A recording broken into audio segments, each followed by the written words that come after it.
Assalomu alaykum aziz mushtarilar. Mana shu kunlarda ulug' bobokalarimiz noziktab shoir, shoh va shoir Zahiriddin Muhammad Bobur tavalludining 543 yilligi butun mamlakatimiz bo'ylab tilshunoslar, adabiyotshunoslar, she'riyat muxlislari tomonidan keng nishonlanmoqda. Bizning Koson tumanidagi Abdulla Orif nomidagi axborot kutubxona markazida ham mana bu tadbirga puxta tayyorgarlik ko'rildi. Xodimlarimiz tomonidan Boburning g'azallari, ruboilari baralla yangramoqda.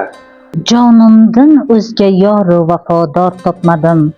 Ko'nglimdan o'zga mahram va asror topmadim. Jonimdan o'zga jonni dilafgor ko'rmadim. Ko'nglim kabi ko'ngilni giriftor topmadim. Ko'ngilga bo'ldi ajoyib balo qara soching.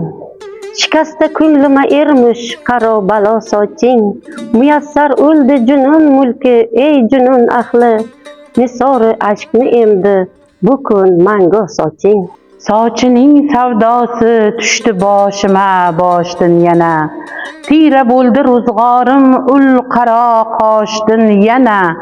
Men xud ul tifli parivashga ko'ngil berdim vali xonumonim nogahon buzilmag'ay boshdan yana. O'zni ko'ngil aysh bilan tutmoq kerak, bizni unutg'onni unutmoq kerak. Ayshu tarab gulbuniga suv berib, g'ussa niholini quritmoq kerak. Keltursa yuz baloni o'shal bevafo manga, kelsin agar yuzimni evursa balo manga, netgayman ul rafiq bilakim qilur basi, mehru vafo raqibga jabru jafo sanga. Toli yo'q jonima baloliq bo'ldi.